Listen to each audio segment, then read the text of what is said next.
Welcome back again to another video you're not expecting. So this actually just dropped in my head, right? Usually we just talk about how to apply for visa, getting visa and everything. Then the real thing is after getting visa and then you just open your passport, you saw that sticker in your passport, right? What's next?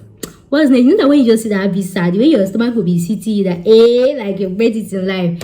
But then there are so many things that is next. Before you leave the embassy, number one, before you leave the embassy, open that sticker. Use toothpick. If you don't have, just go to one nearby restaurant. Tell them that, please, auntie, I need toothpick. Make sure that the toothpick mouth is very sharp. Very, very sharp. Then use that toothpick to use to count the number of your name and your letter. Make sure that it is completely spelled. No missing of word. That's one thing that people don't used to check. Most time people feel like, oh, these people, they are perfect, they don't make mistake. One common person that used to make this mistake very well is your favorite destination. Allegedly, allegedly. I've heard so many gist about UK visa mistakes and everything. I've heard a lot of stories with them. So whether UK, whether Canada, whether anything, make sure you go and buy toothpick. Don't scratch your visa. I don't say you scratch it, but just to be sure that you are seeing the A, you are seeing the spell your name very well. Another thing that you should check is your date of arrival, because sometimes, and you know, there's different countries. You know, in Nigeria, the normal way we used to write date is maybe if today is March 2022, we can write 02. That means day 2 of 03 2022. There are some countries that they put the month first before the date, like that. So anything like so make sure that the day of your when you see your visa, you see day of arrival and then day of exit. Make sure the day of arrival is forward, like a 1 month or 2 months. For check it that is May. They can even go and put 2023 for you, or they should even go and put 2021. Yes, they make mistake a lot, so make sure to check it that italics. The other thing that you should check is if you're going on a student visa, most probably, depending on the country, but most countries, they will write the name of the school that you are going to. You just see your name, the name of the school, and study visa. Make sure that everything is there. I'm not saying that it is compulsory, it should be written there. Different countries with different this thing. So make sure that all the information that you see in your passport, they tally with everything. Because if it's not tally, when you enter UK, the embassy will not even hear it's them that make mistake. They would have deported you back to Nigeria or your home country before they will hear that it's Kinikon. So before you leave the embassy, because most people, once they just see the sticker, they are just happy and that's it. Make sure you go through your information, and if you see any mistake, immediately call the porter. You see all those porter secret, there's a mistake here. Immediately, as it is hot, make sure to check it very, very well. Which other information? Make sure to check all the what's it called, the information on your passport, the date, the name, all the things that they write inside. Shall make sure you tallies with it, so that the next thing that you should check, that one is after that one. Then after you check that one, that means God have helped you finish your visa application. So the next step is you go to your house or your embassy, your hotel or anything, and then you start booking your flight. Usually there are so many apps to actually book flights, right? Websites to actually book flight, but somehow I actually advise to book via directly from the airline, and that's because of reasons like cancellation, like maybe if you want to cancel, if you want to reschedule, if you want to ask for a refund, if you want to ask for so many things. So most times if you order through third party websites, like maybe you just type online, you just see all these cheap maybe you just say from Nigeria to UK, and then you see a very low value for flights. I was like, this one is even cheaper than the airline one, and then you book. Most probably you are paying, it's not most probably, you're actually paying to an agent account.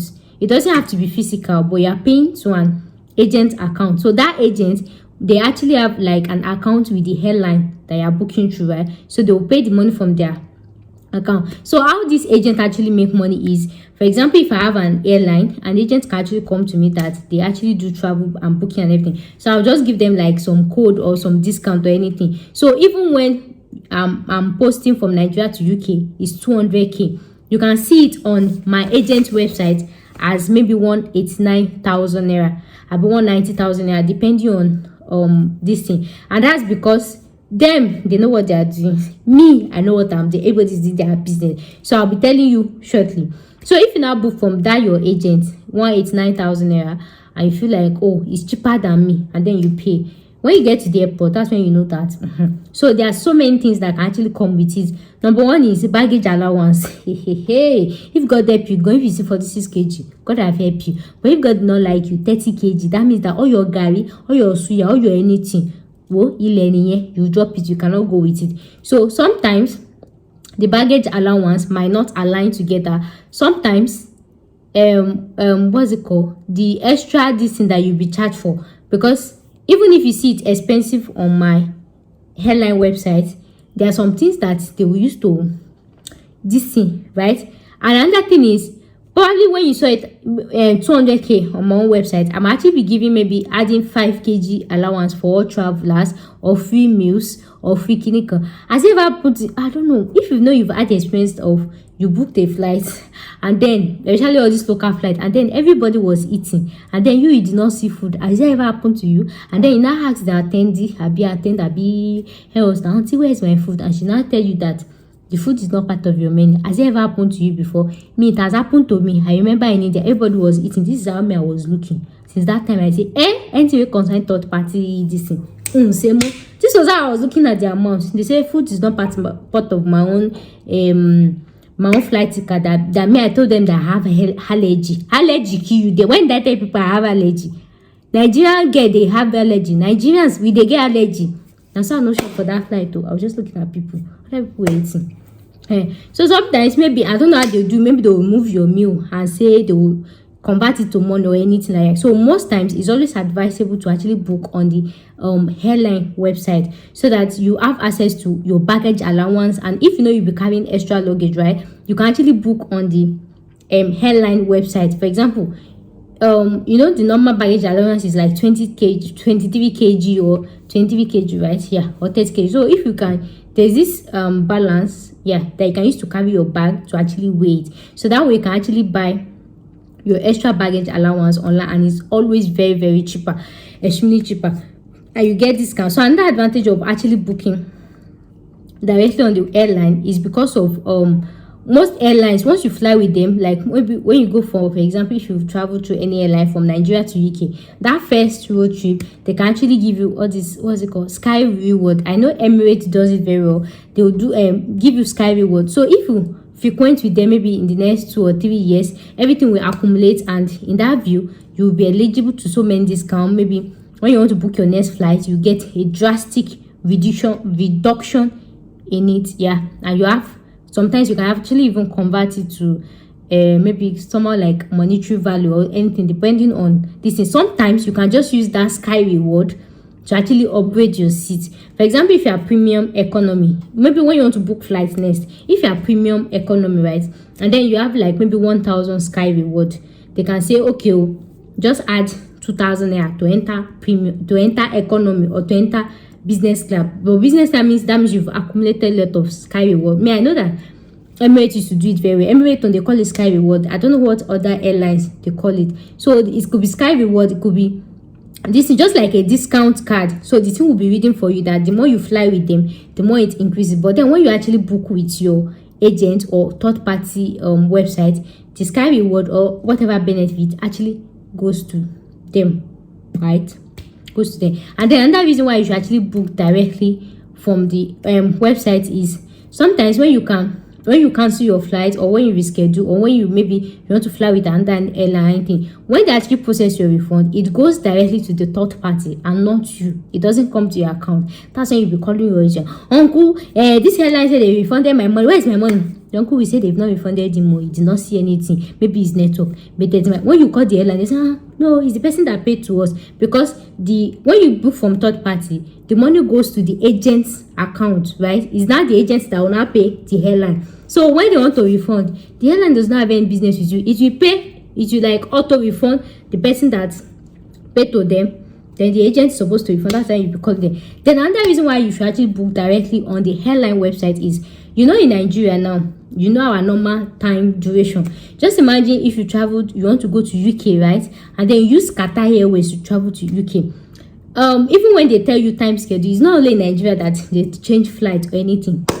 It's not only in Nigeria. So just imagine you get to Qatar and then maybe there's a little delay before they were able to fly. Maybe they change the weather and everything. And then when you get there, so it has even happened to me before, but thank God it's because I booked on my own. That's why I did not ever happen before. So just imagine when you get there and they say, okay, the flight the layover you had, the airline has actually gone, right? Then they have to schedule you for another flight, or naturally village people just followed you, that they will miss you.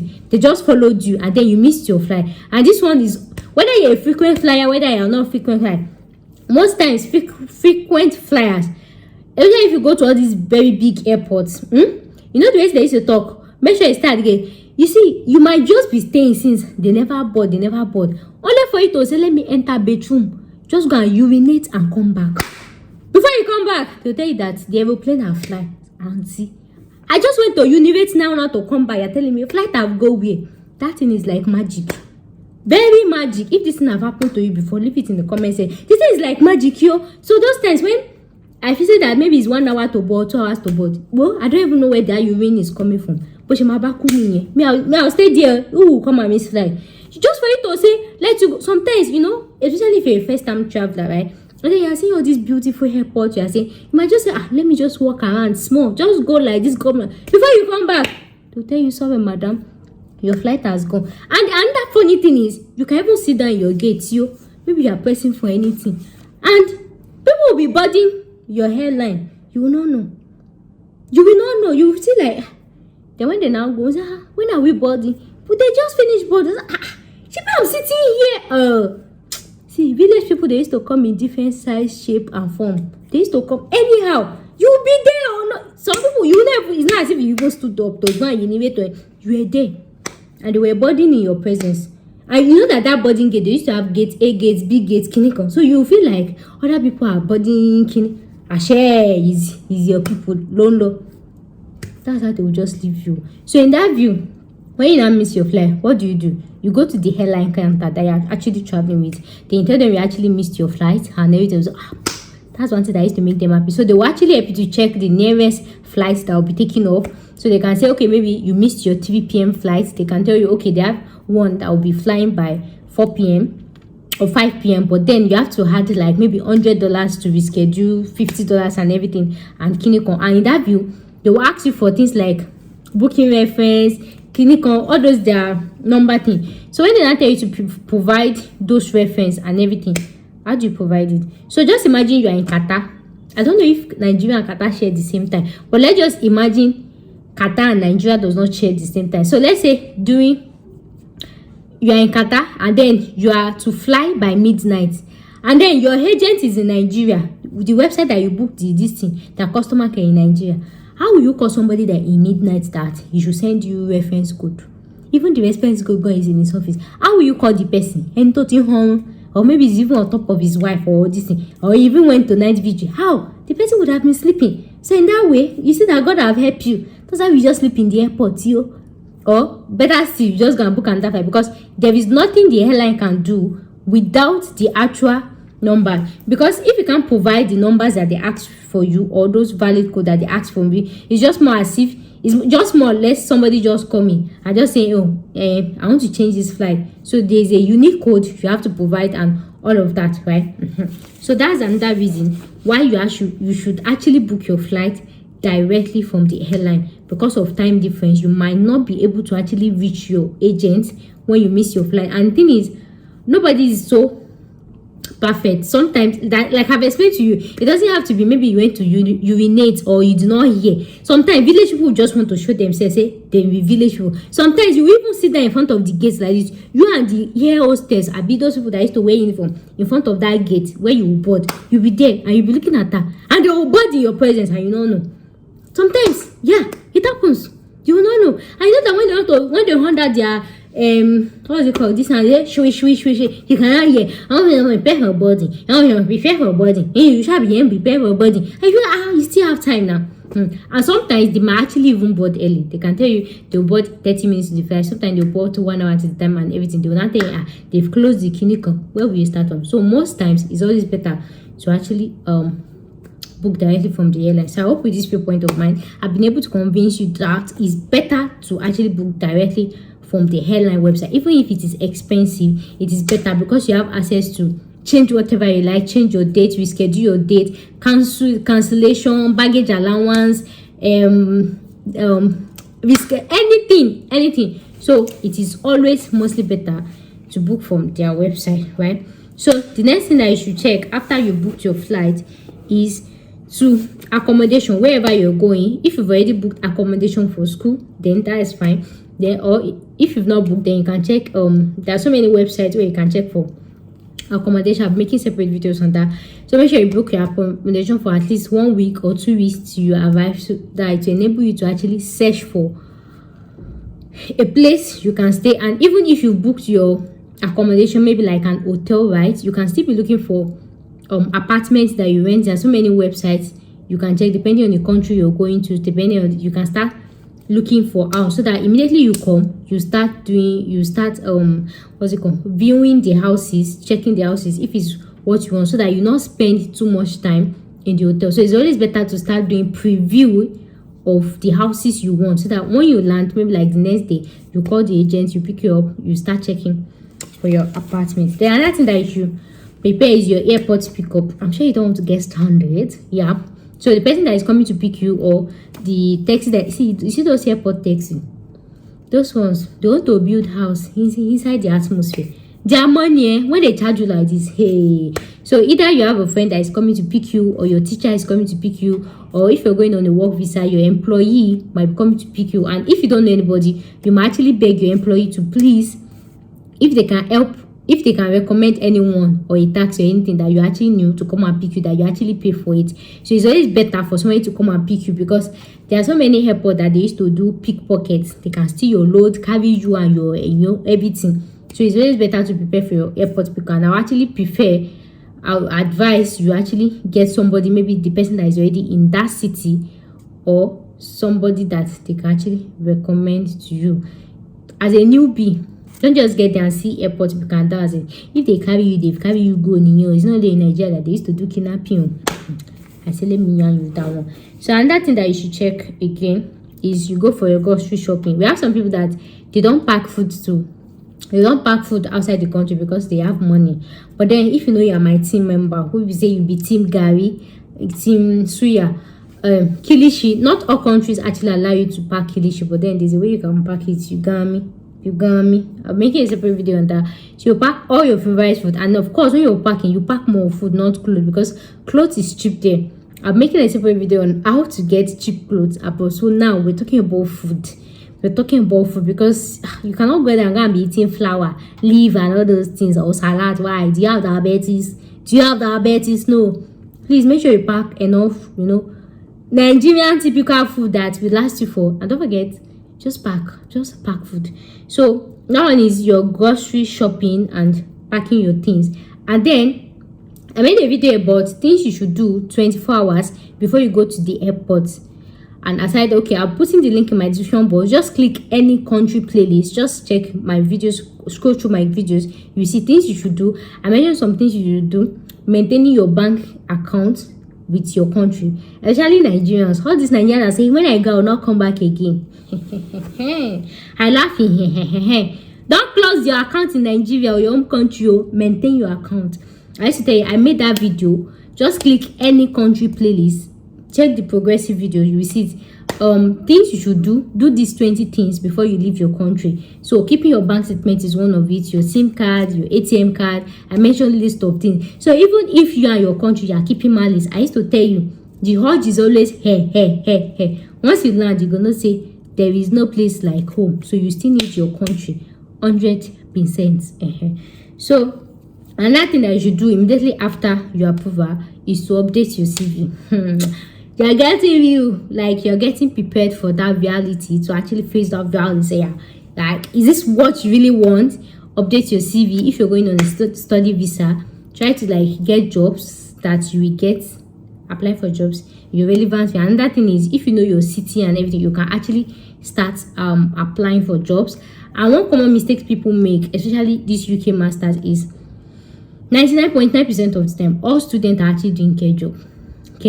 Imagine somebody going, maybe you want to study masters in marketing, and then all the 1 year you spent in UK was care job.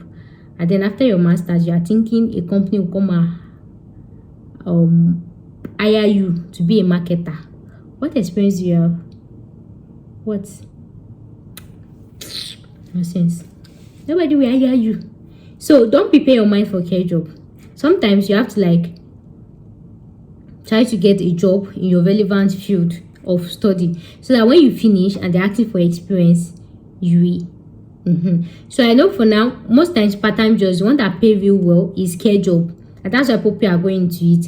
So you just have to make sacrifices. So if you end up doing that care job, right, when you graduate, you not get a sponsor job because you don't have experience.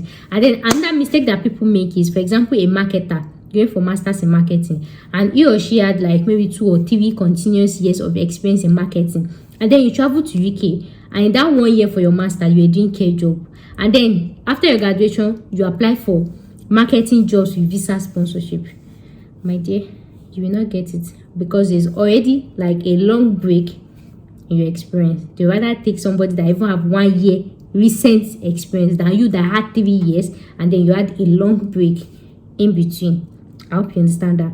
So if you have years of experience, make sure you do not take up any other job to like cause a breach in the in the experience you had, because employers will feel like 1 year, a whole 365 days, that you would have forgotten how to do this job and every other thing like that, that something else would have occupied your mind. So it's always good to like go with recent experience. Then another thing that you should do after your visa approval is ask yourself, especially if you are going on a student visa, ask yourself, is this really the best decision for you to do? Especially those of you that you have a different background, you're changing career, and you don't have experience, you don't have skills. Because if care is not taken, even after your postgraduate work permit, you might likely end up back in your home country. I've said this so many times, and people just feel like, this girl, you cap a lot. Anyways, which are that thing, and that's it. So those are the basic things you should actually do after your visa approval. And then the most important thing is, don't forget to actually inform your village people that I've made it in life, I'm leaving all of you, I'm Kinicom, I'm this, I'm that, I'm everything. Anyways, that will bring us to the end of today's video. Thank you so much for watching, and I'll see you guys in my next video. Bye.